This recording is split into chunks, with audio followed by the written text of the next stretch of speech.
पहले पिक ले लिए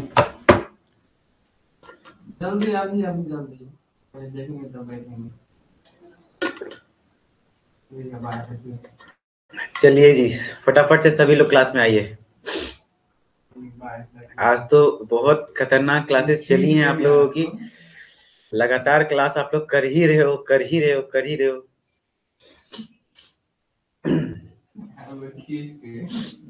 जी हाय हाय हाय, नमस्ते। मैंने खींचिए रमेश दोरवार जी, बिल्कुल हाय, गुड इवनिंग जी, good evening, good evening. आकर्ष Yadav आ चुके हैं, विकास कुमार आ चुके हैं। चलिए जी, अभी के एक क्लास में हम लोग पूरी रेस्पिरेटरी सिस्टम के लगभग सारे क्वेश्चंस को कवर कर लेंगे और कोशिश करेंगे कि हर एक जनरल कॉन्सेप्ट, जितना भी कॉन्सेप्ट आपके एग्जाम के लिए इंपॉर्टेंट है, वो सारे कवर हो जाएं। ठीक है जी, समझ रहे हो? चलो, मैं अपने फोन में चला लेता हूँ क्लास, ताकि अब कोई भी प्रॉब्लम तो नहीं है। Am I clearly audible and visible to you all?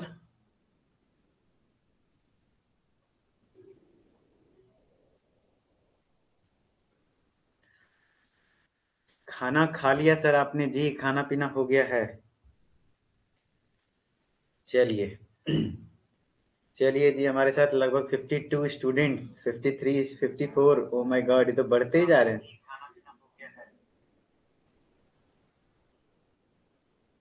चलिए, मैं फोन को फिर से खिड़की के बाहर रख देता हूँ ताकि क्लास में कोई इंटरप्शन ना हो। चलिए, मैं स्क्रीन शेयर करूंगा। चलिए, अब मैं स्क्रीन शेयर करता हूँ। जो बच्चे थक गए हैं कोई बात नहीं, मैं ह्यूमन एनाटॉमी एंड फिजियोलॉजी के क्लासेस अक्सर रात में ही रखता हूँ। कारण ये भी है कि आपके लिए ज्यादा इंपॉर्टेंट अपना फार्मास्यूटिक्स, फार्मास्यूटिकल केमिस्ट्री, फार्माकोग्नोसी, ये सब सब्जेक्ट्स हैं। ठीक है जी, तो नींद लग रही है ना जी? कोई बात नहीं, ये क्लास कंप्लीट होने के बाद आपको नींद खुल जाएगी, कोई बात नहीं, बढ़िया कॉन्सेप्ट सिखाएंगे जी। ठीक है जी, चलिए स्क्रीन शेयर मैं कर देता हूँ आपके साथ अब।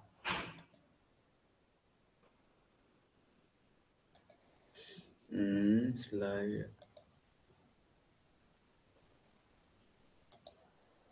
चलिए जी, चैप्टर 8 है हमारा रेस्पिरेटरी सिस्टम। रेस्पिरेटरी सिस्टम हम लोगों को पढ़ना है डी फार्म फर्स्ट ईयर में, ह्यूमन एनाटॉमी एंड फिजियोलॉजी में 8वां चैप्टर है।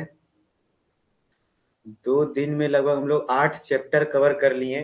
2 दिन पहले से ही मेरी क्लासेस चल रही हैं। अच्छा, सुबह क्लासेस चली थी भाई, दोपहर में एक क्लास चली थी। ठीक है, स्टार्ट मैंने अपने क्लास से ही करा था और एंडिंग भी मैं अपने क्लास से ही करता हूँ। ठीक है, ताकि आपको एनर्जेटिक करके पूरा सुबह सुबह एनर्जाइज करूं, और फिर रात में अब जब थके हारे रहते हो तो फिर एक अच्छा सा क्लास लेकर के आपको एंड कर दूं। ठीक है जी, चलिए हमारा रेस्पिरेटरी सिस्टम हम लोग स्टार्ट कर रहे हैं। सबको बता दीजिए क्लियरली ऑडिबल हूं? कोई प्रॉब्लम है? लिख दीजिए, सब कोई लिखिए, चैट में लिखिए, तब मैं क्लास को स्टार्ट करता हूं। ठीक है जी आप लोग आंसर जरूर करेंगे। सबको यस लिख दीजिए अगर पूरे अच्छे तरीके से आवाज आप तक पहुंच रही है तो। आवाज और वीडियो कोई तरह का प्रॉब्लम नहीं है तो। यस यस, चलो चलिए जी, सब सही है। रेस्पिरेटरी सिस्टम, रेस्पिरेटरी सिस्टम में हम लोग किसके बारे में बात करते हैं? रेस्पिरेशन, समझ रहे हो? रेस्पिरेशन क्या है? एक टर्म होता है ब्रीदिंग, एक टर्म होता है ब्रीदिंग और रेस्पिरेशन, दोनों बच्चे कंफ्यूज हो जाते हैं। तो ब्रीदिंग मतलब होता है सांस लेना और सांस छोड़ना। ठीक है जी, और रेस्पिरेशन कई टाइप का होता है, ये डिपेंड करता है कि कहाँ पे हम यूज कर रहे हैं। अगर हम सेलुलर रेस्पिरेशन बोलेंगे तब वो हो गया एक तरीके का मेटाबॉलिक कैटाबॉलिक रिएक्शन। ठीक है जी, जैसे ग्लूकोज मॉलिक्यूल है, उस पर ऑक्सीजन एक्ट करता है, ऑक्सीजन के प्रेजेंस में वो एटीपी में टूटता है, तो वो रेस्पिरेशन कहलाता है सेलुलर रेस्पिरेशन। ठीक है जी, लेकिन यहाँ पे हम लोग जो यहाँ पे अगर जो रेस्पिरेटरी सिस्टम की बात कर रहे हैं तो एक्चुअली में हम लोग ब्रीदिंग का ही बात करेंगे रेस्पिरेशन में भी। ठीक है, इसमें हमारे रेस्पिरेटरी ऑर्गन क्या क्या आते हैं बताइए जी? रेस्पिरेटरी ऑर्गन क्या क्या आते हैं? रेस्पिरेटरी ऑर्गन हमारे आते हैं लंग्स, मेजर जो ऑर्गन है वो क्या है? लंग्स है। ठीक है जी, लंग्स है, ट्रैकिया है, क्या है? ट्रैकिया है। उसके बाद क्या है? ब्रोंकाई है, ब्रोंकाई है, ब्रोंक्यूल है, एल्वियोलाई है। ठीक है, एल्वियोलाई है। और alveoli is the structural and functional unit of lungs. Lungs का जो स्ट्रक्चरल और फंक्शनल यूनिट क्या होता है? एल्वियोलाई होता है। ठीक है जी, चलिए हम लोग अपने अच्छे से क्वेश्चन के साथ स्टार्ट करते हैं। C shaped hyaline cartilage are present in, जो सी शेप हाइलाइन कार्टिलेज होता है वो किसमें प्रेजेंट होता है? तो आप हमने पढ़ा कि ये जो ट्रैकिया है हमारा, ये ट्रैकिया है, आपको मैं बता देता हूं, ये जो हमारा ट्रैकिया है उसके ऊपर आप व्हाइट व्हाइट इस तरीके से एक कवर देख रहे होगे, ये रिंग लाइक हाफ रिंग क्या है, सी शेप्ड इस तरीके से होता है, जैसे ये आधा आधा ही होता है, इधर से खाली होता है, इधर से बस ऐसे होता है, सी शेप्ड। ठीक है, तो सी शेप्ड जो रिंग है वो हाईलाइन क्या है, प्लीज इसको पीडीएफ में अपलोड कर देना जी। मैं कर दूंगा पीडीएफ में अपलोड हो जाएगी जी, कोई बड़ी बात नहीं है। ठीक है जी, पीडीएफ में अपलोड हो जाएगी, चलिए हो जाएगी पीडीएफ में अपलोड। अभी आप लोग फोकस करें क्लास पे। तो ये जो सी शेप्ड हाइलाइन कार्टिलेज है, सी शेप्ड हाइलाइन कार्टिलेज है वो कहां प्रेजेंट है? ट्रैकिया में प्रेजेंट है। किसमें प्रेजेंट है? ट्रैकिया में प्रेजेंट है। तो ट्रैकिया को और क्या कहते हैं, फटाफट बताओ। ट्रैकिया को क्या कहते हैं? विंड पाइप कहते हैं जी। क्या कहते हैं? विंड पाइप कहते हैं। और ट्रैकिया में ही क्या होता है? C shaped hyaline cartilage. पूछा जाता है कि जो ट्रैकिया में कार्टिलेज पाया जाता है वो कौन सा टाइप का कार्टिलेज है? तो हाइलाइन कार्टिलेज। हाइलाइन कार्टिलेज का ही हमारा जो एक्सटर्नल नोस्ट्रिल, जो हमारा नाक है, देखते हो नाक को टच करेंगे तो बड़ा लचीला होता है। ठीक है जी, लचीला है तो वो कार्टिलेज का बना हुआ है ना, तो लचीला जो होता है वो कार्टिलेज होता है। तो लचीला है तो वो कौन सा कार्टिलेज है? तो हमारा जो एक्सटर्नल नोस्ट्रिल भी बना हुआ है वो किससे बना होता है? हाइलाइन कार्टिलेज से ही बना होता है। जो हमारा नाक की हड्डी है, हड्डी नहीं कहेंगे कार्टिलेज कहेंगे, जो हमारा नाक का कार्टिलेज है, आप नाक पे टच करो और उसको दाबो, इधर उधर हिलाओ, हिल जाता है ना, तो वो क्या हुआ? हाइलाइन कार्टिलेज का है। तो जस्ट इसी टाइप का एक सी शेप्ड रिंग प्रेजेंट होता है इसी टाइप के कार्टिलेज से, जो कि ट्रैकिया में प्रेजेंट होता है। ठीक है, और ये जो ट्रैकिया में सी शेप्ड रिंग है ये किस चीज में हेल्प करता है, क्यों होता है, इसका इंपॉर्टेंस क्या है? तो ट्रैकिया कहीं कोलैप्स ना कर जाए, प्रिवेंटिंग फ्रॉम क्या? Preventing from preventing from preventing from collapsation of trachea. समझ रहे हो? ट्रैकिया के कोलैप्स होने से बचाता है। ठीक है जी, चलिए अभी जिनको भी प्रॉब्लम है कि फार्माकोग्नोसी की क्लास कब होगी, वो बच्चे हमारे साथ जुड़ेंगे। क्लास पहले कंप्लीट करिए, जो अभी पढ़ाई हो रहा है उस पर फोकस कीजिए। ठीक है जी, जो बचा हुआ है वो हम लास्ट में एंड करने के बाद आपसे बात कर लेंगे। मैं आपका नाम ध्यान रख लेता हूँ, आप हैंडराइज करेंगे, डॉक्टर DRX देवेंद्र। ठीक है जी, आप हैंडराइज कर लीजिएगा लास्ट में। अभी क्लास में बिल्कुल भी ये सब बातें मत लिखिए, अभी आप सिर्फ आंसर कीजिए या फिर सुनिए। ठीक है जी, चलिए नेक्स्ट है हमारा question, the right and left lungs are divided into. Right and left lungs, आपको पता है कि हमारा लंग कितना होता है? दो लंग्स है। ये हमारा ट्रेकिया है, आपको पता है। इस तरीके से मैं यहाँ पे दिखा देता हूँ, सारी चीजें ध्यान रखिएगा। ये हमारा ट्रेकिया है। ट्रेकिया के बाद ट्रेकिया के ऊपर क्या होता है? लैरिंग्स होता है। क्या होता है? ध्यान रखिएगा, क्या होता है? लैरिंग्स। ट्रेकिया के ऊपर क्या होता है? लैरिंग्स होता है। क्लियर जी? तो ये ट्रेकिया है। ट्रेकिया बाइफर्केट हो जाता है, बाइफर्केट हो जाता है, समझ रहे हो? बाइफर्केट हो जाता है। और ये जब बाइफर्केट होता है तो एक इधर से भी लंग्स में घुसता है, एक इधर से भी लंग्स में घुसता है, तो इसको क्या कहते हैं? ब्रोंकाई कहते हैं। क्या कहते हैं? ब्रोंकाई कहते हैं, BRONCHI, ब्रोंकाई। ठीक है जी, उसके बाद ये अलग अलग पार्ट्स में बंटता है, छोटे छोटे पार्ट्स में बंट रहा है, देख रहे हो एक तरीके से ट्री टाइप का बना रहा है, तो उसको हम लोग ब्रोंकियोल कहते हैं। क्या कहते हैं? ब्रोंकियोल कहते हैं। और ब्रोंकियोल अलग अलग तरीके का होता है, primary bronchiole, secondary bronchiole, tertiary bronchiole, लेकिन उतना आप मत पढ़िए। ठीक है, उतना आपके सिलेबस में नहीं जाएगा उतना डीपली क्वेश्चन। तो आपका जो ब्रोंकियोल हो गया, समझ रहे हो? जो ब्रोंकियोल है, उसके बाद जो ब्रोंकियोल खत्म होता है जब टर्सरी ब्रोंकियोल, तो वहां पे गोल गोल air like sac structure, air वाला सैक स्ट्रक्चर प्रेजेंट होता है, उसको क्या कहलाते हैं? एल्वियोलाई कहलाते हैं। क्या कहलाते हैं? एल्वियोलाई कहलाते हैं। और एक लंग्स में, दोनों लंग्स में मिला करके लगभग कितना एल्वियोलाई होता है? 600 से 800 मिलियन। समझ रहे हो? 600 से 800 मिलियन एल्वियोलाई दोनों लंग्स में मिला के। याद देखिएगा, दोनों लंग्स, मैं लिख देता हूं, दोनों लंग्स में मिला के 600 से 800 मिलियन क्या कहते हैं? एल्वियोलाई पाया जाता है। तो क्या क्या मैं बोल रहा हूं? सबसे पहले पाथवे कैसे है, पाथवे ध्यान रखना। लैरिंग्स, उसके बाद ट्रैकिया, उसके बाद क्या है? ब्रोंकाई, उसके बाद ब्रोंकियोल, उसके बाद एल्वियोलाई। समझ रहे हो? पूछा जाता है ट्रैकिया का नंबर कितना है, तो सिंगल नंबर है भैया, ट्रैकिया एक ही है, लेकिन ब्रोंकाई कितना होता है? दो। एक लेफ्ट ब्रोंकाई होता है, एक राइट ब्रोंकाई होता है। ठीक है जी, और हम लोग बात करें, यहाँ पे क्वेश्चन है राइट एंड लेफ्ट लंग, तो हमारा राइट लंग ये है, राइट साइड ये है, तो राइट लंग ये हो गया, लेफ्ट लंग ये हो गया। आप देख रहे होंगे कि राइट लंग में जो हमारा कंपार्टमेंट दिख रहा होगा, ये एक कंपार्टमेंट, ये दो कंपार्टमेंट, ये तीन कंपार्टमेंट। तो राइट लंग जो कितने कंपार्टमेंट में बटा होता है? 3 लोब में। राइट लंग्स कितने लोब में भैया? 3 लोब में। और लेफ्ट लंग्स सिर्फ 2 ही लोब में होगा, एक ये वाला ऊपर वाला, एक नीचे वाला। ठीक है जी, मैं अलग कलर का पेन से दिखा देता हूं, टेक 1 सेकेंड, मैं अलग कलर के पेन से दिखा देता हूं। पेन सेलेक्ट हो जा भाई। हाँ चलो जी, ये जो होता है हमारा क्या, ये कहाँ चला गया पेन? हाँ जी, ये है हमारा क्या, ये देखो ये यहाँ पे दिख रहा होगा, एक ये है एक ये है, दो ही लोब है, तो दो ही लोब है, और यहाँ पे भी कितना है, एक दो तीन। तो इस तरीके से आप ध्यान रखेंगे तो राइट लंग्स कितने लोब का होता है, तीन लोब्स का होता है, जबकि लेफ्ट लंग कितने लोब का होता है, दो लोब का होता है। ठीक है जी। और यहाँ जो ये जो डिवाइड होता है किसके द्वारा, ऑब्लिक फिशर के द्वारा। किसके द्वारा, इसको हम लोग क्या कहते हैं, ऑब्लिक फिशर, जिसके द्वारा लोब ऊपर नीचे डिवाइड हो रहा है उसको हम लोग क्या कहते हैं, ऑब्लिक फिशर। क्या कहेंगे, ऑब्लिक फिशर, ऑब्लिक फिशर। और ऊपर वाला ऑब्लिक फिशर के ऊपर वाला को सुपीरियर लोब, नीचे वाला को क्या कह देंगे, इंफीरियर लोब। और यहाँ पे क्या हो जाएगा, superior lobe, middle lobe, inferior lobe, इस तरीके से होता है। तो राइट लंग्स में तीन लोब होते हैं, सबसे ऊपर वाला सुपीरियर लोब, उसके बाद मिडिल लोब, उसके बाद left lobe, sorry inferior lobe. उसी तरीके से लेफ्ट लंग्स में एक ऑब्लिक फिशर प्रेजेंट होता है। देखिए एक ही को ना फिशर प्रेजेंट है,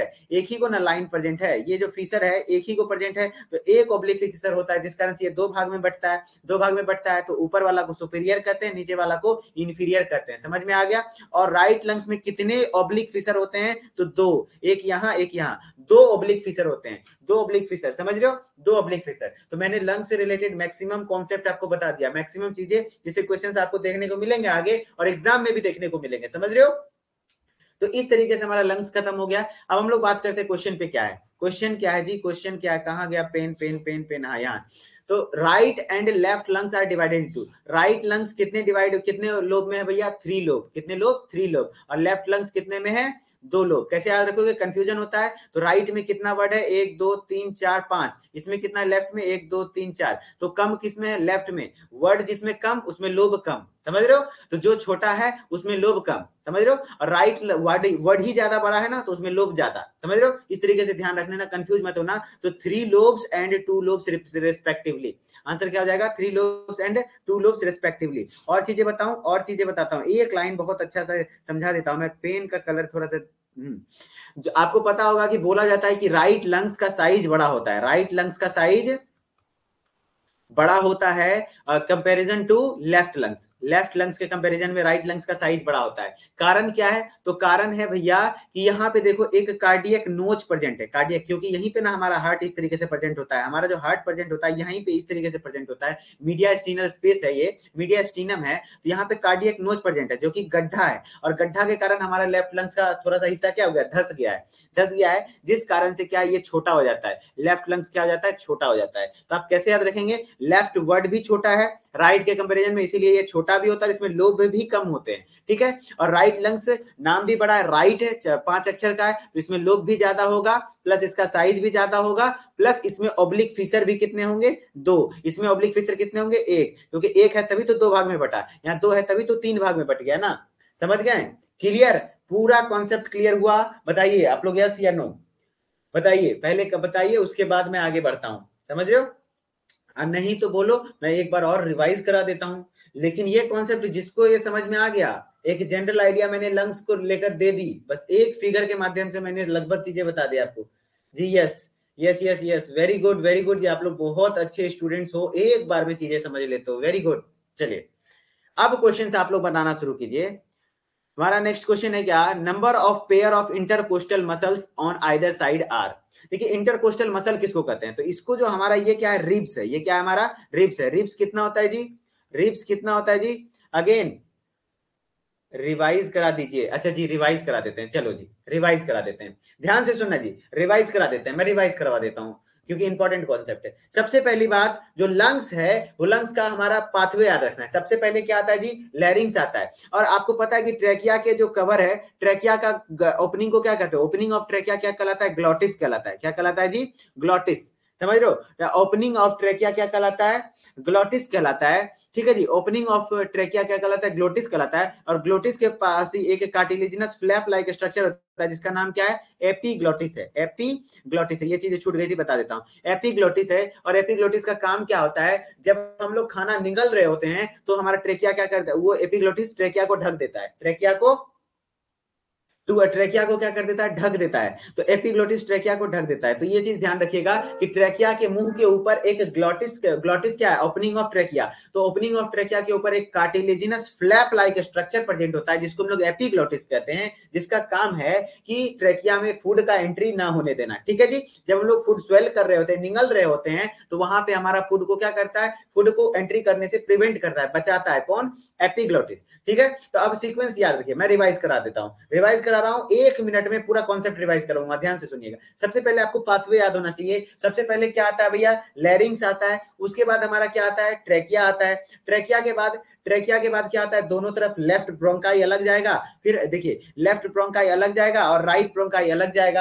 अब मैं लेफ्ट ब्रोंकाई की तरफ जाता हूं, पहले लेफ्ट की तरफ जाता हूं। ठीक है। लेफ्ट ब्रोंकाई किस में घुसेगा, लेफ्ट लंग्स में घुसेगा। लेफ्ट लंग्स में घुसने के बाद ब्रोंकाई किस में कन्वर्ट हो जाता है, ब्रोंक्यूल में। ब्रोंक्यूल के बाद वो और भी चीजों में डिवाइड होता है, primary bronchiole, secondary bronchiole, tertiary bronchiole. उसके बाद जो बहुत पतला हो जाता है, तब उसमें बहुत सारा air like sac like structures present होते हैं, जिसको हम लोग क्या कहते हैं, एल्वियोलाई कहते हैं। क्या कहते हैं, एल्वियोलाई कहते हैं। और एल्वियोलाई कितना प्रेजेंट होता है, पूरे दोनों लंग्स मिला के, मैं दोनों लंग्स की बात कर रहा हूँ, 600 से 800 मिलियन एल्वियोलाई होते हैं जी। ठीक है। और यहीं पे इस site of exchange of gases भी बोल सकते हैं, जो गैसियस एक्सचेंज होता है O2 और CO2 का, वो एल्वियोलाई में ही होता है। ठीक है जी। ये हो गया। और लेफ्ट लंग्स में कितने लोब होते हैं, 2 लोब होते हैं। कितने, ऊपर वाला सुपीरियर लोब, नीचे वाला इंफीरियर लोब। फीसर कितना होता है, सिर्फ एक फीसर होता है, तभी तो ऊपर नीचे बढ़ता है। ठीक है जी। और लेफ्ट लंग छोटा होता है, क्यों, क्योंकि इसमें कार्डियक नॉच प्रेजेंट होते हैं, और प्लस लेफ्ट वर्ड भी छोटा है, तो इसलिए छोटा हुआ। अब राइट लंग्स में आते हैं। राइट लंग्स में कितने ऑब्लिक फीसर होते हैं, 2 ऑब्लिक फीसर होते हैं, जिस कारण से ये 3 लोब में बढ़ जाता है। 3 लोब का नाम क्या है, सबसे ऊपर वाले को सुपीरियर लोब, बीच वाले को मीडियल लोब, और नीचे वाला को इंफीरियर लोब। क्लियर? इस तरीके से तीनों लोब में बंटता है। क्या चीजें क्लियर हो गई, कॉन्सेप्ट क्लियर हुआ? चलिए अब हम लोग आगे बढ़ते हैं। अब हम लोग बात करते हैं, चलिए रिवाइज भी करा दिया, अब हम लोग बात करते हैं इंटरकोस्टल मसल क्या होता है। तो हमने जानते होंगे रिब्स कितना, जो पसली है, ये वाली हड्डी जो होती है, वो 12 पेयर होती है। कितनी होती है, 12 पेयर, यानी 12 जोड़ी, यानी कितना, 24। कितना, 24। तो इस तरीके से इधर एक, इधर हो गया एक, इधर से एक हो गया। ठीक है, इधर हो गया एक, समझ रहे हो, ये हो गया, ये हो गया। तो इस तरीके से टोटल 12 पेयर होती है, 12 इधर 12 इधर। तो उसके बीच में जो मसल्स दिख रहा है ना, ये लाल लाल, उसके बीच में जो मसल्स दिख रहा है, वो ही इंटरकोस्टल्स मसल है। क्या है, इंटरकोस्टल्स मसल है। तो ऊपर से जब टोटल 12 वो है, तो वो और मसल कितना होगा, गिनो, 11 होगा ना, एक कम हो जाएगा, समझ रहे हो। तो 11 मसल पेयर होता है, 11 पेयर मसल्स होता है। कितना पेयर, 11 पेयर मसल्स होता है, समझ रहे हो। तो जो इंटरकोस्टल मसल होगा वो कितना होगा, 11 पेयर। और यदि बात कर ले हम लोग ये इसकी क्या कहते हैं, रिब्स की, तो वो 12 पेयर। तो यहाँ पे हमारा आंसर हो जाएगा, the number of pairs of intercostal muscle on either side, हर एक साइड में पूछ रहा है, तो 11 11। ठीक है, पेयर में होता है ना, आइदर साइड पूछ रहा है, हर एक साइड में। ठीक है, इधर भी 11, इधर भी 11, तो 11 पेयर। ठीक है जी, क्लियर हो गया। चलिए नेक्स्ट क्वेश्चन में आते हैं। Tidal volume, tidal volume is amount of air. Tidal volume है कुछ नहीं जी, आप नॉर्मली जो ब्रीद इन और ब्रीद आउट करते हैं, नॉर्मली सांस जितना लेते हो, सांस छोड़ते हो, उसको हम लोग क्या कहते हैं, टाइडल वॉल्यूम कहते हैं। तो इसका आंसर ये नंबर हो जाएगा, passes into and out of lungs. जितना क्या कहते हैं, एक नॉर्मल ब्रीदिंग हुआ आपका सांस लेने में, जितना पास आप एक बार में, एक साइकिल में जितना एयर आप अंदर लेते हो, या फिर जितना आप अंदर छोड़ते हो, बाहर छोड़ते हो, यहाँ पे हम लोग कह सकते हैं और एंड नहीं, और लगेगा, क्योंकि दोनों सम नहीं होता है, अलग अलग चीजें। या तो अंदर ले लो उतना एयर का अमाउंट, या तो जितना एयर बाहर निकाल रहे हो एक साइकिल में, उसका अमाउंट। नॉर्मल ब्रीथिंग में ऐसा नहीं कि पूरा दम लगा के लेना है, ऐसे नहीं, हल्का सा नॉर्मली जो सांस लेते हैं उसको हम लोग टाइडल वॉल्यूम करते हैं। ठीक है जी। और टाइडल वॉल्यूम का अमाउंट कितना होता है, 500 ml। कितना, 500 ml। 3-4 चीजें याद रखनी है जो कि आपको ध्यान में रखना है। टाइडल वॉल्यूम याद रखना है, 500 ml होता है। Total lung capacity, TLC, total lung capacity कितना होता है, 6000 ml होता है जी, 6000 ml होता है। कितना होता है, 6000 ml होता है। Tidal volume 500 ml, TLC 6000 ml होते। और भी वॉल्यूम्स हैं, जैसे कि IRV होता है, इंस्पिरेटरी रिजर्व वॉल्यूम, ERV होता है, एक्सपिरेटरी रिजर्व वॉल्यूम। मैं सारा नहीं बताऊंगा क्योंकि आप कंफ्यूज हो जाएंगे। ठीक है जी। तो TLC टोटल लंग कैपेसिटी कितना होता है, 6000 ml होता है। टाइडल वॉल्यूम 500 ml होता है। ज्यादातर क्वेश्चन यहीं से आता है। ठीक है जी। नेक्स्ट क्वेश्चन हमारा, tonsils are present in. Tonsil जो प्रेजेंट होता है वो हमारा फेरिंग्स में प्रेजेंट होता है। ठीक है जी। टॉन्सिल्स कहाँ प्रेजेंट होता है? टॉन्सिल्स कहाँ प्रेजेंट होता है? हमारा फेरिंग्स के रीजन में प्रेजेंट होता है, समझ रहे हो? टॉन्सिल्स कहाँ प्रेजेंट होता है? फेरिंग्स में। इसीलिए फेरिंग्स हमारे बॉडी में एक तरीके से इम्यून भी प्रोवाइड करता है, क्योंकि टॉन्सिल क्या है? इम्यून सिस्टम, इम्यून रेस्पॉन्स देता है ना, हमारे इम्यून सिस्टम को बिल्डअप करता है, ठीक है जी। तो यहाँ पे फेरिंग्स हो जाएगा हमारा, जो बाहरी पैथोजन है हमारे माउथ में ही मारने का काम करता है, कौन? टॉन्सिल, ठीक है। Tonsils are present in pharynx. चलिए नेक्स्ट क्वेश्चन है normal inspiratory reserve volume, IRV के बारे में पूछ रहा है। इंस्पिरेटरी रिजर्व वॉल्यूम कितना होता है? याद रख लीजिए 3000 ml होता है। 3000 ml, कितना? 3000 ml। तो आपका आंसर हो जाएगा सी, 3000 ml। Clear? Normal inspiratory reserve volume is 3000 ml। Total lung capacity is about, total lung capacity कितना होता है बताइए फटाफट से, मैं पानी पी लूं।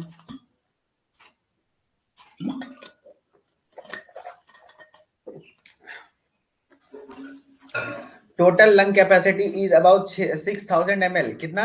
6000 ml। Total lung capacity is about 6000 ml, सही है जी। चलिए diphtheria is infection of, diphtheria के केस में इन्फेक्शन कहाँ होता है? कहाँ होता है? तो फेरिंग्स, सॉरी ट्रैकिया नहीं, pharynx, pharynx, pharynx, C number option हो जाएगा। फेरिंग्स में जो इन्फेक्शन होता है तो उसके इसको हम लोग क्या कहते हैं? डिप्थीरिया कहते हैं। फेरिंग्स में जो इन्फेक्शन होता है उसके इसको हम लोग क्या कहते हैं? डिप्थीरिया कहते हैं। क्लियर? चलिए नेक्स्ट क्वेश्चन है respiration involves one of the following steps. जो रेस्पिरेशन होता है यानी ब्रीदिंग होती है, ये किस प्रोसेस में होता है? मतलब एक आपको स्टेप बाय स्टेप याद रखना है। जैसे कि आप खाना खाते हो, डाइजेशन का याद रखे हो, सबसे पहले खाना खाते हैं, इंजेक्शन करते हैं, उसके बाद डिग्लूटेशन मेस्टिकेशन करते हैं, फूड को चबाते हैं, उसके बाद डिग्लूटेशन करते हैं, उसके बाद फूड का डाइजेशन करते हैं, उसके बाद एब्जॉर्प्शन करते हैं, देन एसिमिलेशन करते हैं, देन जो फूड वेस्ट प्रोडक्ट होता है उसको हम लोग क्या करते हैं? एक्सक्रीट करते हैं। ये हुआ। उसी तरीके से रेस्पिरेशन में भी प्रोसेस होता है। सबसे पहले हम लोग फूड नहीं, विंड, एयर यानी ऑक्सीजन को, सिर्फ ऑक्सीजन को ही नहीं बल्कि पूरे एयर को, मिक्सचर ऑफ एयर को क्या करते हैं? इनहेल करते हैं, अंदर लेते हैं। तो पहला काम क्या है? इंस्पिरेशन। क्या है? इंस्पिरेशन। उसके बाद क्या होता है अंदर में? इंस्पिरेशन। बताइए एयर का पाथवे क्या होगा? मैं बताता हूँ, ध्यान से सुनिएगा। सबसे पहले हम लोग हवा लिए, नॉस्ट्रिल के थ्रू, नाक के थ्रू गया, नाक के थ्रू जाने के बाद कहां चला जाएगा? नेजोफेरिंग्स में। कहां चला जाएगा? नेजोफेरिंग्स में। उसके बाद कहां चला जाएगा? लैरिंग्स में। उसके बाद कहां चला जाएगा? ट्रेकिया में। ट्रेकिया में जाने के बाद कहां चला जाएगा? एक तरफ लेफ्ट ब्रोंकाई, एक तरफ राइट ब्रोंकाई, ठीक है जी। तो लेफ्ट ब्रोंकाई, राइट ब्रोंकाई में चला जाएगा। उसके बाद ब्रोंक्यूल्स में जाएगा, उसके बाद एल्वियोलाई में जाएगा, और एल्वियोलाई में जाने के बाद वहां पे गैसियस एक्सचेंज होता है। क्या होता है? Exchange of gases. Exchange of gases कहां होता है? एक्सचेंज ऑफ गैसेस कहां होता है? एल्वियोलाई में। इसीलिए site of exchange, gaseous exchange alveoli कहलाता है, ठीक है जी। एल्वियोलाई में गैसियस एक्सचेंज हो गया। उसके बाद फिर जो एयर होता है कार्बन डाइऑक्साइड, क्योंकि एल्वियोलाई में जो ऑक्सीजन वाला क्या होता है? ऑक्सीजन वाला ब्लड को बॉडी में भेज दिया जाता है, कार्बन डाइऑक्साइड को फिर से वापस ले लिया जाता है, समझ रहे हो? और जो कार्बन डाइऑक्साइड बढ़ गया, अब वो उसको क्या कर देंगे हम लोग? बाहर कर देंगे, एक्सपायर कर देंगे। तो एक्सपायरेशन कर देते हैं। क्या कर देते हैं? एक्सपायरेशन कर देते हैं। तो सबसे पहले हम लोग इंस्पिरेशन करते हैं, उसके बाद एक्सचेंज ऑफ गैसेस होती हैं एल्वियोलाई में जाने के बाद, उसके बाद एयर जो दूषित होता है वो बाहर निकल जाता है, समझ रहे हो? तो हमारा ऑप्शन नंबर ए ही मिल जाएगा आपको। सबसे पहले इंस्पिरेशन है, उसके बाद एक्सचेंज ऑफ गैसेज है, उसके बाद एक्सपिरेशन है। तो आपका आंसर क्या जाएगा? Answer A. क्लियर? चलिए नेक्स्ट क्वेश्चन है हमारा number of alveoli in the two human lungs is. दो ह्यूमन लंग, मतलब जो ह्यूमंस में कितने लंग्स होते हैं? दो। तो दोनों लंग्स मिला करके कितने एल्वियोलाई होंगे बताइए? हमने बता रखा है 600 to 800 मिलियन। कितने? 600 से 800 मिलियन लंग्स, मिलियन एल्वियोलाई होंगे। क्लियर? चलिए नेक्स्ट क्वेश्चन है हमारा Adam's apple corresponds to. Adam's apple किसको कहते हैं? तो आप जैसे लड़कों में जो हमारा क्या होता है? ढेकी निकल जाता है, कहता है ना, जिसका ढेकी निकल गया वो अब बड़ा नहीं होगा, उसका आवाज भारी हो जाता है। तो वही ढेकी को हम लोग क्या कहते हैं? एक तरीके से एडम सेपल है। और एडम सेपल क्या होता है? वो एक्चुअली में है क्या? एक्चुअली में है क्या? वो लैरिंग्स है। एक्चुअली में है क्या? वो लैरिंग्स है। लैरिंग्स को क्या कहते हैं? वॉइस बॉक्स कहते हैं। वॉइस बॉक्स कहते हैं, पता है ना? लैरिंग्स से सही आपके आवाज निकलती है। क्लियर? साउंड प्रोडक्शन कहाँ होता है? लैरिंग्स में ही होता है। तो लैरिंग्स is the voice box. Adam sepal, कुछ बच्चे डी आंसर करें, नहीं जी डी नहीं होगा, आपका आंसर हो जाएगा लैरिंग्स। लैरिंग्स, लैरिंग्स, बिल्कुल लैरिंग्स आंसर हो जाएगा। लैरिंग्स होता है, ठीक है जी। एडम सेपल कॉरेस्पॉन्ड्स टू, होता वहीं पे थायराइड ग्लैंड भी है, होता वहीं पे थायराइड ग्लैंड भी है। लेकिन एडम सेपल की यदि बात करें तो एडम सेपल जो किसको कहा जाता है? लैरिंग्स को कहा जाता है, ठीक है जी। लैरिंग्स को कहा जाता है, समझ रहे हो? Voice box लैरिंग्स is the voice box. और बात रही थायराइड ग्लैंड का भी रीजन वहीं पे है, थायराइड ग्लैंड का भी रीजन वहीं पे है, थायराइड ग्लैंड भी वहीं पे पाया जाता है। लेकिन जो एडम्स एप्पल की बात करें, जो एडम्स एप्पल है वो एडम्स एप्पल एक्चुअली में कहते हैं किसको है, लैरिंग्स को कहते हैं। ठीक है, चलिए नेक्स्ट क्वेश्चन है हमारा, in human beings rib cage and sternum move upwardly and outwardly during. कहता है कि ह्यूमन बींग्स में जो रिब केज है, हमारा रिब्स है, और स्टर्नम जो हमारा हड्डी होता है, जैसे ये हमारा इस तरीके से हड्डी होता है, कॉलर, इसको हम लोग ये वाला कहते हैं बोन, ठीक है, और इसके ऊपर से इस तरीके से रिब्स होता है, पता है ना, इस तरीके से रिब्स होता है, इस तरीके से 12 पेयर रिब्स होते हैं। तो ये दोनों जो फैलता है, इस तरीके से फैलता है, जब दोनों फैलेगा तो लंग्स के अंदर क्या होगा, वॉल्यूम बढ़ेगा, वॉल्यूम बढ़ेगा तो प्रेशर कम होगा, पता है ना, pressure is inversely proportional to volume. तो वॉल्यूम बढ़ेगा, ये दोनों बढ़ेगा, ये दोनों फैलेगा तो अंदर में स्पेस बढ़ेगा, कोई भी चीज में स्पेस बढ़ता है तो प्रेशर क्या होता है, घटता है। जैसे कि एक रूम में है, एक रूम में अगर 10 आदमी है, ठीक है जी, एक रूम में 10 आदमी है, अब रूम को थोड़ा सा हम बड़ा कर दें तो बच्चा पे जितना प्रेशर है, एक रूम में यदि 10 आदमी जितना प्रेशर है वो ठीक है, अब प्रेशर पी है मान लीजिए, अब हम रूम को थोड़ा बड़ा कर दिए तो बच्चा पे प्रेशर कम हो जाएगा ना जी, कम होगा ना, तो वॉल्यूम बढ़ाने से प्रेशर कम होता है। और हमको पता है कि कोई भी चीज एयर मूव करता है कैसे, higher pressure to lower pressure, higher pressure to lower pressure, higher pressure to lower pressure move करता है एयर, समझ रहे हो। तो हायर प्रेशर से लोअर प्रेशर की ओर आएगा, जब हमारे लंग्स के अंदर प्रेशर कम हो गया तो ऑटोमेटिकली है कि बाहर वाला एयर अंदर की ओर आएगा और हम सांस ले लेंगे। ठीक है जी, तो वही बात होता है कि जब हमारा रिब केज और स्टर्नम क्या होता है, आउटवर्डली मूव करेगा तो लंग्स का वॉल्यूम बढ़ेगा, प्रेशर घटेगा, जिससे कि इंस्पिरेशन होगा, क्या होगा, इंस्पिरेशन होगा, समझ लो, इंस्पिरेशन हो जाएगा। ठीक है, चलिए नेक्स्ट क्वेश्चन है हमारा, pharynx function as a protective region, because pharynx हमारा प्रोटेक्टिव रीजन के जैसा भी काम करता है, क्यों, क्योंकि उसमें टॉन्सिल प्रेजेंट है ना, हमने बता ही दिया, टॉन्सिल बहुत सारे बैक्टीरिया वगैरह को मारने में भी हेल्प करता है। ठीक है जी, तो pharynx function as a protective region because it there is present, because here is present, tonsil is here present. ठीक है जी, यहाँ पे क्या प्रेजेंट होता है, tonsils. Lungs have large number of narrow tube called, lungs के पास बहुत सारे नैरो ट्यूब होते हैं, नैरो कहने का मतलब हुआ पतली ट्यूब, पतली ट्यूब, पतली ट्यूब। जो देखिए ये हमारा सबसे पहले ट्रेकिया होता है, ठीक है जी, और ये हमारा दोनों मान लीजिए लंग्स है, ये हमारा दोनों लंग्स है, तो ये हमारा लंग्स ट्रेकिया वाला कहाँ चल जाता है, इधर, ठीक है जी, ठीक है जी, अंदर गया, और ये हमारा ब्रोंकाई कहलाता है, फिर ये बहुत सारा में नैरो ट्यूब में तब्दील हो जाता है, जिसको हम लोग क्या कहते हैं, ब्रोंकियोल कहते हैं, क्या कहते हैं, ब्रोंकियोल कहते हैं। तो हमारा नैरो ट्यूब वाला आंसर क्या चला जाएगा, ब्रोंकियोल, क्या चला जाएगा, ब्रोंकियोल, समझ रहे हो, क्या चला जाएगा, ब्रोंकियोल में चला जाएगा। ठीक है, तो हमारा आंसर हो जाएगा ब्रोंकियोल, क्लियर। चलिए नेक्स्ट है, tiny air sac present in human lung is, हमने बता दिया है पहले भाई, एयर सैक, एयर सैक मतलब जो बहुत सारे ब्रोंकियोल्स होते हैं, उसके बाद वहां पे क्या होता है, बहुत सारा एयर सैक लाइक, एक एयर का sac like, air like pouch होता है अंदर में लंग्स में, जिसको हम लोग क्या कहते हैं, एल्वियोलाई कहते हैं, क्योंकि एल्वियोलाई में ही क्या होता है, एल्वियोलाई में ही क्या होता है, गैसियस एक्सचेंज होता है। हमारा आंसर क्या जाएगा, एल्वियोलाई। और एल्वियोलाई का वाल जो बना होता है किससे बनाता है, सिंपल स्क्वामस एपिथेलियम से, सिंपल स्क्वामस एपिथेलियम से, एपिथेलियम से, ताकि क्या हो सके, सिंपल स्क्वामस एपिथेलियम से, ताकि क्या हो सके, ताकि वहां पे डिफ्यूजन आसानी से हो सके। ठीक है जी, चलिए नेक्स्ट क्वेश्चन है हमारा, trachea divides into two smaller tube called, अच्छा ट्रेकिया जब, देखिए ट्रेकिया जब दो स्मॉल ट्यूब में डिवाइड हो जाता है तो क्या कहलाता है, ट्रेकिया जब दो स्मॉल ट्यूब में डिवाइड हो जाता है तो क्या कहलाता है, आप लोग आंसर कीजिए, बताइए, ट्रेकिया जब दो स्मॉल ट्यूब में डिवाइड कर जाता है तो क्या कहलाता है, बताइए आंसर आप लोग। एक चीज मैं थोड़ा सा देख लेता हूं कि किस लेवल पे ट्रेकिया डिवाइड करता है, ट्रेकिया किस लेवल पे, मैं तो थोड़ा सा कंफ्यूज हो गया हूं, लेकिन हाँ आप लोग कब तक आंसर कीजिए, ट्रेकिया किस लेवल पे डिवाइड करता है जी,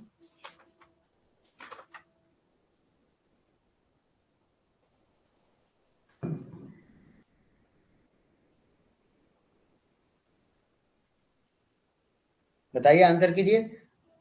बहुत बच्चों का आंसर सही आ रहा है, सही आ रहा है, वेरी गुड वेरी गुड, आप लोग का आंसर सही आ रहा है, फिफ्थ थोरैसिक वर्टिब्रा पे ये डिवाइड कर जाता है, फिफ्थ थोरैसिक वर्टिब्रा, जी हाँ फिफ्थ थोरैसिक वर्टिब्रा होता है। देखिए मेरे को पता तो था ही फिफ्थ थोरैसिक वर्टिब्रा, लेकिन मैं थोड़ा सा कंफ्यूज हो गया था, तो इसलिए मैंने अपने टेक्स्ट बुक को देख लिया एक बार थोड़ा सा। ठीक है जी, तो इसमें कोई बुराई वाली बात नहीं है, गलत आप लोग को पास बोलना अच्छा बात नहीं होगा, तो मैं थोड़ा सा कंफ्यूज हो रहा था। जो देखिए, हाँ, सबसे पहली बात तो ये आंसर आपका सही है, ब्रोंकाई। ट्रेकिया डिवाइड करता है तो वो क्या कहलाता है? ब्रोंकाई कहलाता है। तो ट्रेकिया जो डिवाइड होता है वो किस लेवल पे डिवाइड होता है, ये पूछा जाता है, किस नंबर, क्योंकि ये थोरेसिक कैविटी के अंदर आता है और हमारा थोरेसिक वर्टिब्रा है कितना? 12 गो। तो T1 T2 इस तरीके से होता है। तो कितने नंबर वर्टिब्रा के पास क्या होता है? ये बाइफर्केट होता है, बढ़ता है। तो T5 के पास, फिफ्थ थोरेसिक वर्टिब्रा के पास क्या होता है?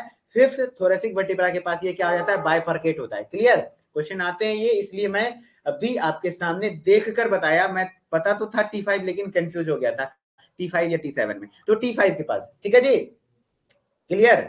चलिए हम लोग नेक्स्ट क्वेश्चन पे आते हैं। आप लोग नेक्स्ट क्वेश्चन है, opening of trachea is covered by small flap of tissue called as. हमने बता दिया भैया, ट्रेकिया की ओपनिंग को क्या कहते हैं?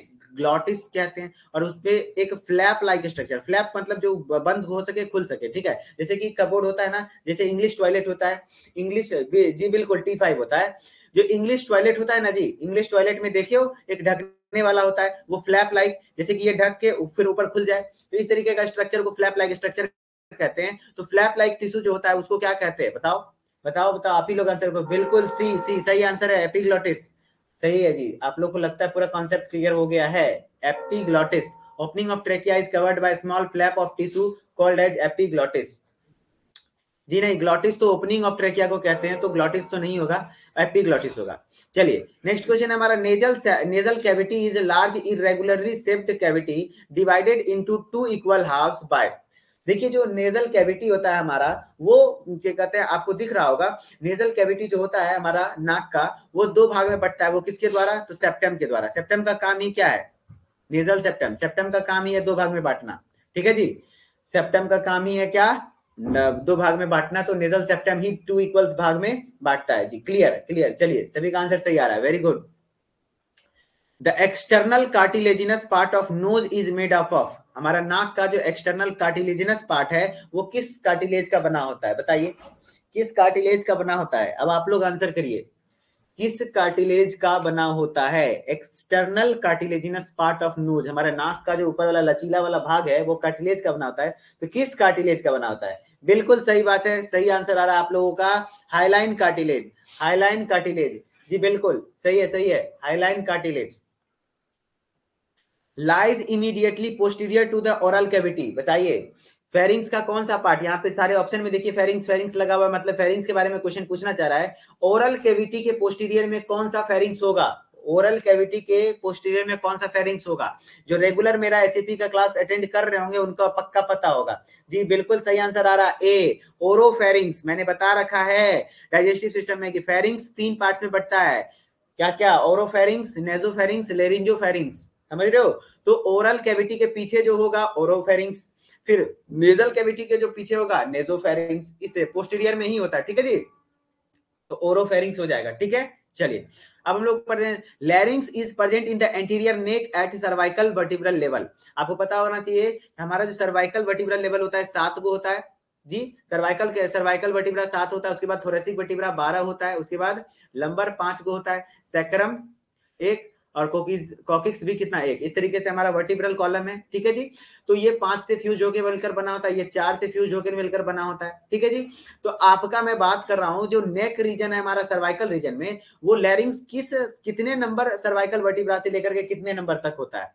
तो तीसरे से 7वें नंबर तक होता है। Third cervical vertebra to 7th, यहीं पे 7th में कंफ्यूज हो गया था कि 7th में होता है, ये मेरे को यही ध्यान आ रहा था 7th समझ रहे हो, इसीलिए मैंने बुक निकाल कर देखा, क्योंकि कंफ्यूज होना सही बात नहीं है, ठीक है। तो 3rd to 7th cervical vertebra, ठीक है जी।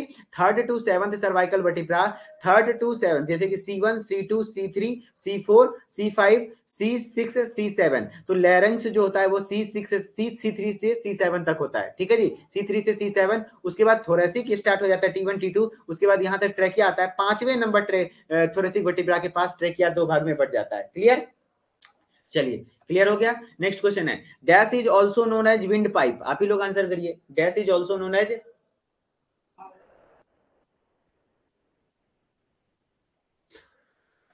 चलिए आंसर कीजिए आप लोग। ये सब क्वेश्चन का आंसर मैं करूंगा तो फिर कैसे काम चलेगा जी। विंड पाइप किसको कहते हैं? बिल्कुल सही आंसर है ट्रैकिया, वेरी गुड ट्रैकिया।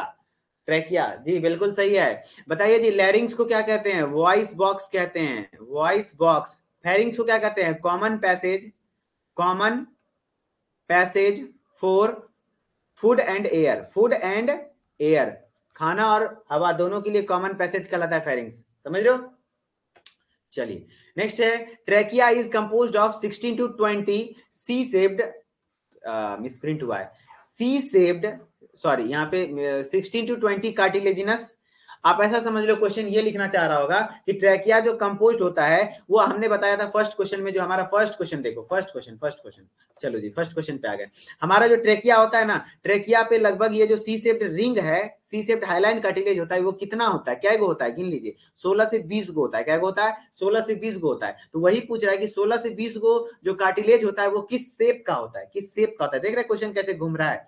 तो कॉन्सेप्ट जब क्लियर होगा तब कैसे घुमा दे, बन ही जाएगा। Trachea is composed of 16 to 20 cartilage. बताइए वो किस शेप का होता है, किस शेप का होता है? तो आप आंसर आ जाएगा C shaped, C shaped. Clear?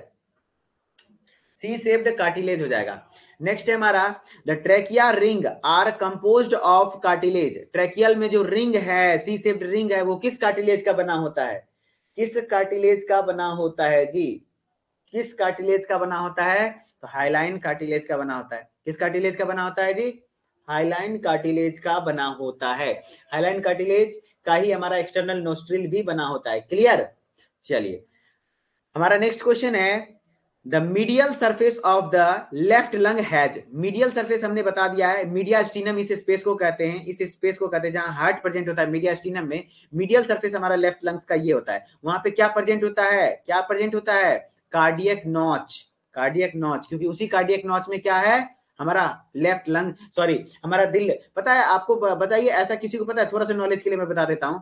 दिल जो हमारा किधर प्रेजेंट होता है, हार्ट जो हमारा प्रेजेंट होता है, क्यों बोलते हैं इसको लेफ्ट साइड में प्रेजेंट होता है? क्यों दिल लेफ्ट साइड में होता है? इसमें भी बच्चे कंफ्यूज होते हैं, इसका भी मैंने ट्रिक बता दिया है। दिल में लास्ट में एल है ना, मतलब लेफ्ट साइड में, ठीक है जी। दिल ऑलवेज किधर होता है? सबको बोला जाता है लेफ्ट साइड में प्रेजेंट होता है। तो लेफ्ट साइड में जो दिल प्रेजेंट है, इसका बताइए ये क्यों बोला जाता है? जबकि होता तो बीच में है, बीच वाला ऊपर वाला पार्ट तो बीच में होता है, तो नीचे वाला पार्ट जो होता है ना, थोड़ा सा किधर होता है? लेफ्ट लंग्स में धस जाता है। समझ रहे हो? लेफ्ट साइड में धस जाता है, जिस कारण से कहा जाता है कि दिल किधर है? लेफ्ट साइड में। क्लियर? तो हमारा जो लेफ्ट ये हार्ट का पोजीशन है वो लेफ्ट साइड में है, ठीक है जी, क्योंकि लेफ्ट लंग्स के कार्डियक नॉच में धसा हुआ रहता है। क्लियर हुआ ये क्वेश्चन? चलिए अब हम लोग नेक्स्ट क्वेश्चन पे आते हैं। The superior and inferior lobe of the left lung. Left lung ये है हमारा, लेफ्ट लंग में ये हो गया सुपीरियर लोब, ये हो गया हमारा inferior lobe. Are separated by, दोनों जो सेपरेट है आपस में, वो किसके द्वारा? ये जो फीसर है उसी के द्वारा। उस फीसर का नाम क्या है? Oblique Fisher. देखिए इस तरीके से ऑब्लिक होता है ना, वही ऑब्लिक, देखिए इस तरीके से, तो ऑब्लिक फीसर हो जाएगा। क्या आंसर हो जाएगा आपका? Oblique Fisher. Clear? Clear? Oblique Fisher होता है, समझ रहे हो? Oblique Fisher. चलिए नेक्स्ट है हमारा, the average breathing rate of an adult इन पर मिनट। पर मिनट में लगभग कितने बार आदमी सांस लेता है? तो आप ऐसा रख सकते हैं कि 15 से 20 बार, जहां भी ऑप्शन में दे दे वो ऑप्शन के हिसाब से आप सेलेक्ट करेंगे। हो सके कहीं कहीं डाटा 12 से 20 भी अवेलेबल है, तो आप ऑप्शन के अकॉर्डिंग चलेंगे तो आपका ऑप्शन नंबर ए मेरे ख्याल से सही होना चाहिए। 15 से 18, 15 टू 18 जी, 15 से 18 आपका आंसर ठीक ठाक जाएगा। एवरेज ब्रीदिंग रेट कितना होता है? 15 से 18, ठीक है जी। चलिए आज का क्लास यहीं तक था हमारा, रेस्पिरेटरी सिस्टम। आई होप कि आपको सारे कॉन्सेप्ट्स क्लियर हुए होंगे, काफी सारी चीजें आप रिवाइज कर पाए होंगे, और 2 साल 3 साल पहले जब भी आप डी फार्म फर्स्ट ईयर करे होंगे तो आपका पढ़ा हुआ चीज याद आया होगा। चलिए अब मैं आप लोगों से थोड़ा बात कर लूं, ठीक है जी। अब मैं आपसे थोड़ा बात कर लेता हूं। अब आपसे बात करने का समय आ गया है। क्लासेस अच्छी देर तक, लगभग 38 मिनट्स क्लासेस चल चुकी हैं, और आई होप कि आप लोगों को खूब मजा आया होगा। हमारे साथ 57 58 स्टूडेंट भी रहे होंगे, मजा तो जरूर आया होगा। चलिए जिनको अब बात करना है मुझसे, अब वो हैंड राइज कर सकते हैं। चलिए मैं अतुल कुमार को एक्सेप्ट करता हूँ। जी अतुल कुमार, मैंने आपको एक्सेप्ट कर दिया। बताइए जी कैसा रहा क्लास? हेलो। हेलो। हाँ अतुल जी बताइए। नमस्कार सर। नमस्कार जी नमस्कार, बताइए कैसा रहा क्लास? अच्छा रहा सर। समझ में आई? कौन क्वेश्चंस बन रहे थे? जी सर, कर रहे थे। Very good. और सब बढ़िया, तैयारी जी ठीक ठाक चल रही है, दिन भर जी क्लास सर। कर रहे हो? जी सर, रेगुलर कर रहा हूँ। जी जी, पर अभी लाइव क्लासेस करो ज्यादा से ज्यादा हो सके, क्योंकि आपको देख रहे होंगे कि जितने भी टीचर क्लासेस करा रहे हैं सब एक तरीके से अपने जानते पूरा एकदम इंपॉर्टेंट क्वेश्चंस करा रहे हैं। जी सर। ऐसा लगा कि मैंने लगभग 30 से 32 क्वेश्चन में ही पूरा रेस्पिरेटरी सिस्टम के जनरल कॉन्सेप्ट को कवर कर लिया, ऐसा लग रहा है? जी लग रहा है सर। हाँ, तो अगर पढ़े होंगे डी फार्म फर्स्ट ईयर में तो अब क्वेश्चंस आप बना पाएंगे, ठीक है जी। जी सर। चलिए, कोई डाउट? No sir. चलिए, धन्यवाद। फिर नेक्स्ट थैंक यू। क्लास में भी जुड़िए, अभी इसके बाद एक बायोकेमिस्ट्री की क्लास लूंगा, ठीक है जी। जी जी सर। चलिए, अब हम लोग नेक्स्ट बच्चों को जोड़ ले, मैं दूसरे बच्चों को एक्सेप्ट कर लूं। जी सर। जी जी, चलो। मैं सागर जायसवाल को, थैंक यू, सागर जायसवाल को मैं एक्सेप्ट करता हूँ। जी सागर जायसवाल, जी सागर जायसवाल, आप तक मेरी आवाज पहुंच पा रही है? Yes sir. जी बताइए जी, कैसा रहा क्लास? सर ठीक था सर। क्वेश्चन नंबर 15 और 2 सर डाउट है, क्लियर कर दीजिए। 15 नंबर क्वेश्चन क्या था जी? सर इस पे साइड सर देख लीजिए एक बार, सामने से अच्छा जी, पढ़ाएंगे तो सर अच्छे से तो समझ जाएगा मेरे को। अच्छा जी जी, मैं 15 नंबर क्वेश्चन देख लेता हूँ जी, 15 नंबर क्वेश्चन देख लेता हूँ, बिल्कुल। Take 1 second. 15 नंबर 18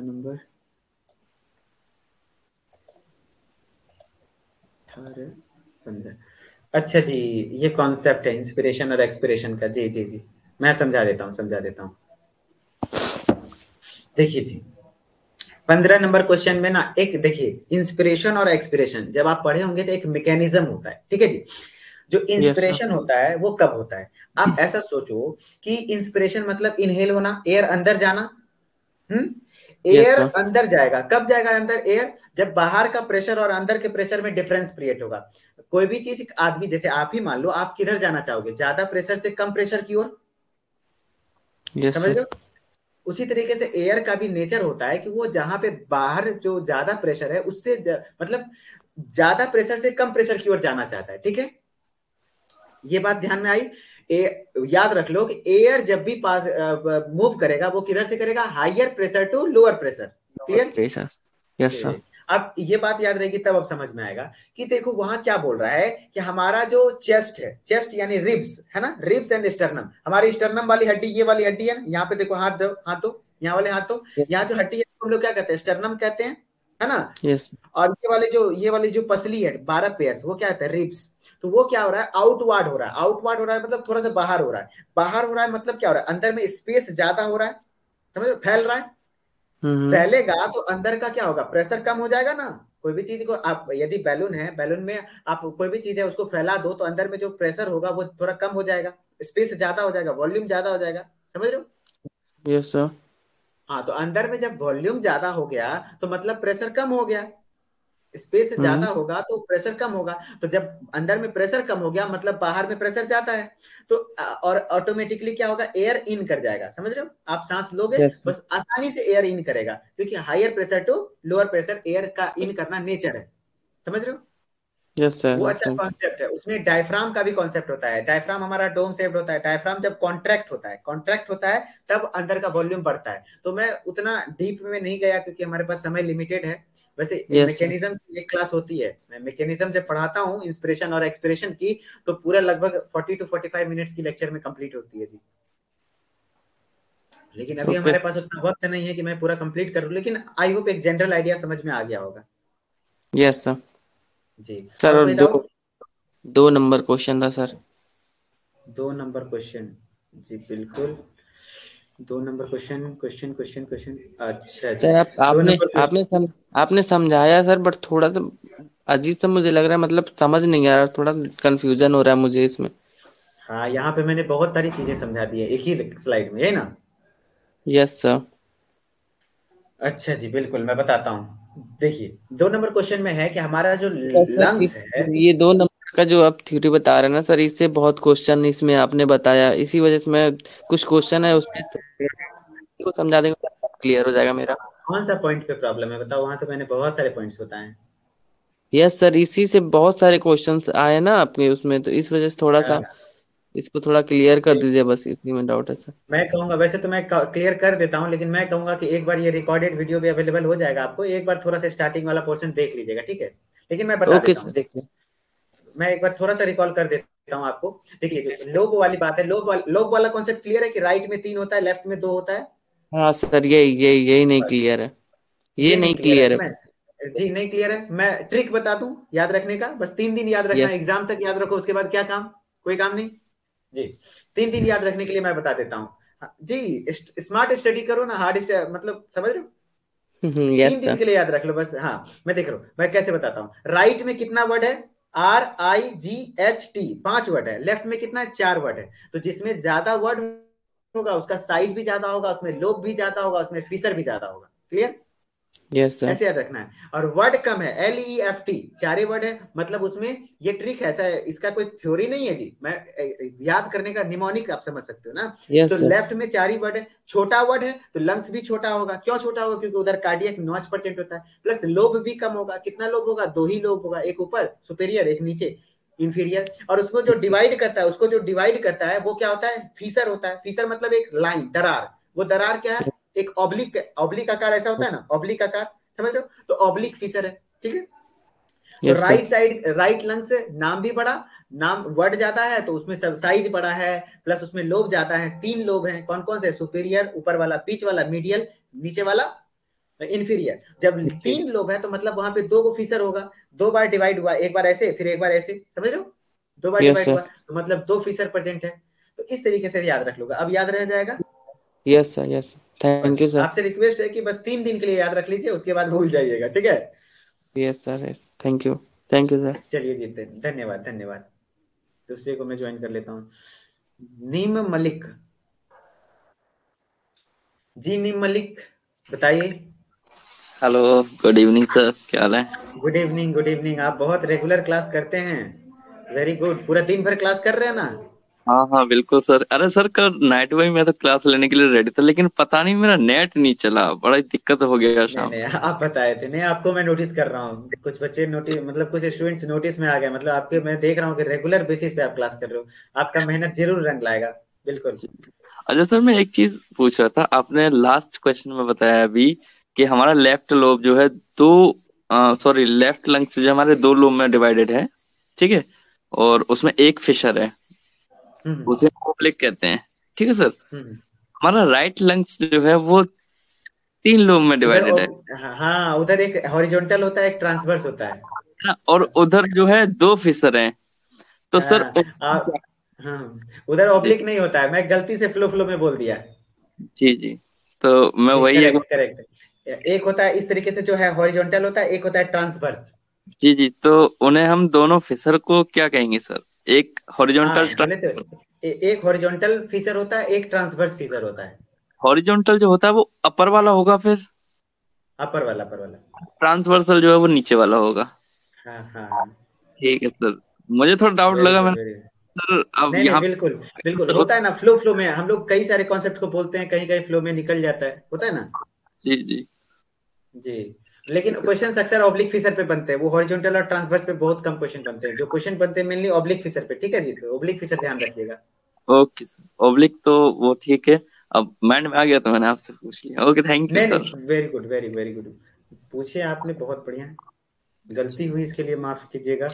नहीं सर, नहीं, वैसे आप बहुत नहीं अच्छे और नहीं, चलिए, होता है होता है होता है होता है। नाम नहीं नहीं, आता। जैसे जैसे जैसे ही बोले आप ना, वैसे ही मैं पकड़ लिया कि अच्छा जी हाँ, वहां पे मैंने ऑब्लिक यूज कर लिया है, लेकिन नहीं, वो हॉरिजॉन्टल और ट्रांसवर्स होता है जी। वेरी हाँ गुड, हाँ चलिए। सर, अब उसमें जी, जो है और भी मैं क्लासेस लेता हूँ, लेकिन उनमें इतना रुचि नहीं आता जितना आपकी क्लास में रुचि आता है सर, बहुत रुचि आती है इसलिए नींद भी जी। नहीं आती।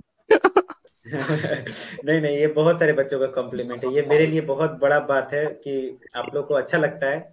एक चीज बताऊं मैं, ये मैं खुद से ही बता रहा हूँ, खुद से अंदर से ही फील होता है कि आपकी क्लास को इतने बच्चे अटेंड कर रहे हैं, अगर आपकी जगह किसी और की क्लास होती तो बच्चे सो गए होते।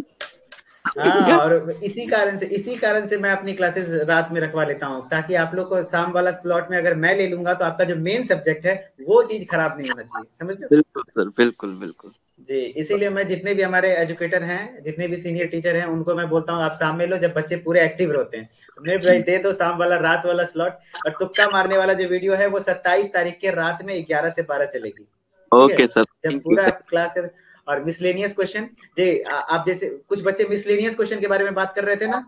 जी जी जी, बिल्कुल। हाँ, वो तो उनके लिए हम लोग डिसाइड कर लिए हैं, हर सब्जेक्ट का मिसलेनियस क्वेश्चन बनेगा। 27 तारीख को हर एजुकेटर का एक एक क्लास चलेगा, जो कि वो हर सब्जेक्ट से टोटल मिला के क्वेश्चन करवाएंगे। एक समझे? चीज और मैं कहना चाहता थोड़ा सा टाइम का गड़बड़ हो जाता है, तो क्लास चलने से पहले ही क्लास का टाइम, बस मैं ये चीज कहना चाह रहा था, जैसे हम कराएंगे, जो नेक्स्ट क्लास हमारी आने वाली है उसका टाइम सर अगर पहले बता दिया जाएगा तो बच्चा एक्टिव रहेगा।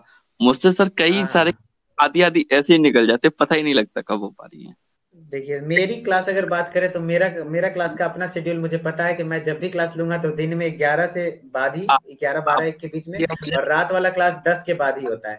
जी जी, वो तो मुझे पता है, आपका आपका 11 से 12, 12 से 1 चलता है और 11 12 हाँ, चलता है दिन में। हाँ, लेकिन और जो सब्जेक्ट जब हम मिसलेनियस लास्ट में रखेंगे तो उसका थोड़ा सा पहले मिल जाए कि 11। हाँ। मिसलेनियस का शेड्यूल होगा कि शाम के 4 बजे से स्टार्ट होगा, रात के 12 बजे खत्म होगा। 11 से 12 क्लास होगा जो मेरा होगा, जिसमें मैं तुक्का मारने सिखाऊंगा 11 से 12 बजे क्लास में। और आपको बेस्ट विशेष दूंगा कि आप अच्छे से एग्जाम दो। उसके बाद कोई मैं पढ़ाई मत करना, ठीक है जी। उसके जी बाद जी ज्यादा पढ़ाई मत करना। और फिर उससे पहले एक क्लास में एचएपी की ले लूंगा, कि जिसमें कि पूरा सब चीज सारा चैप्टर्स कवर करके क्वेश्चन करा दिया जाए, ठीक है जी। जी, बिल्कुल सर, आप तो पूरी रात ले लीजिए, आपके में टेंशन नहीं है, नींद तो आती नहीं है। नहीं नहीं नहीं, एग्जाम के दिन 27 तारीख को टाइम पे सोइएगा, ठीक है जी। Okay sir, okay, thank you sir, ठीक है, थैंक यू। ठीक है, धन्यवाद। जुबीर अहमद काफी देर से हैंड राइज कर रहे हैं, चलिए जी। हाँ जी, जुबीर अहमद बताइए। जुबीर अहमद, जुबीर अहमद, सुन पा रहे हैं आप मेरी आवाज? हाँ सर, सुन पा रहे हैं। जी बताइए जी। नहीं सर, समझ में आ रहा है, बस वही मिक्स क्लास चाहिए था, बस और कोई दिक्कत नहीं थी। हाँ हाँ, मिसलेनियस वाली बात तो हो रही है ना। मैं सारे सब्जेक्ट के लिए सर को बोल दिया कि सारे सब्जेक्ट का एक सर मैं क्लास चाह रहा जितना था से। सर मैं चाह रहा था आज ही से कराते ज्यादा बेटर होता, देखिए हम लोग का इसमें कोशिश सब रहेगा कि कंसेप्ट ज्यादा चैप्टर, क्लियर हो जाता। जी जी, उसके लिए पीपीटी प्रिपेयर करना होगा ना, सारे कंटेंट डिजाइन करने होंगे। कंटेंट के लिए बात हो रही है, हम लोग के पास भी वक्त होना चाहिए कंटेंट डिजाइन करने के लिए। कोई भी क्वेश्चन तो नहीं करवा सकता, आपके लिए वैसा क्वेश्चन करवाना जिससे कि 2-4 क्वेश्चन एग्जाम में भी आ जाए। समझ जी रहे सर, हैं? वही चाहिए था। हाँ, बस तो इसीलिए थोड़ा सा वक्त दीजिए। जैसे 26 सर, तारीख तक सारे टीचर को, आज 25 हो गया ना, जैसे सर 26 तारीख को। टाइम असल में सर कम है, तो 2 दिन 3 दिन हाँ सर हाँ, बचे हैं। 2-3 दिन में हम चाहते हैं चैप्टर वाइज ना पढ़ा के सर, उसी में क्वेश्चन ले लेके बाद तो सारा चैप्टर एकदम क्लियर हो जाता। चलिए ये सर ज्यादा मैं बेटर कोशिश होगा। करूंगा। देखिए आज इस बारे में बात हुई, सारे टीचर को बता दिया गया, सारे एजुकेटर को बता दिया गया कि भाई 26 तारीख हमारे पास टाइम है, आप क्वेश्चन सेलेक्ट करके दीजिए। देन पीपीटी वाले भैया हमारा पीपीटी रेडी करेंगे, देन 27 को क्लास चल पाएगी। अब हमारे पास 2 ही दिन का वक्त है, तो 2 दिन में आज तो बहुत कल हमारे पास कंटेंट डिजाइनिंग होगा, उसके बाद ही कुछ कर पाएंगे, ठीक है जी। ठीक है, 27 तो बहुत और कोई लेट हो डाउट? जा रहा सर, कल से चलता और ज्यादा बेटर होता। अच्छा जी, मैं इसके लिए उदित सर से बात कर लेता हूँ, ठीक है जी। मैं ये सर रिक्वेस्ट आपका उदित बहुत, सर तक पहुंचाऊंगा। 27 से सर बहुत लेट हो रहा है। आप सर कल से स्टार्ट करें तो ज्यादा बेटर होगा। 27 तो बहुत प्रयास लेट हो पूरा रहा है। कराया जाएगा, प्रयास पूरा कराया जाएगा जी। प्रयास पूरा कराया जाएगा। देखिए कल तक में जितने सिलेबस कवर होते हैं, उसके बाद मिसलेनियस चलवाऊंगा, ठीक है जी। मेरा ये मकसद नहीं है। सर, कल से सर चलता ना तो कल शाम को 4 बजे चलाए, पूरी रात चलाए तो चलेगा।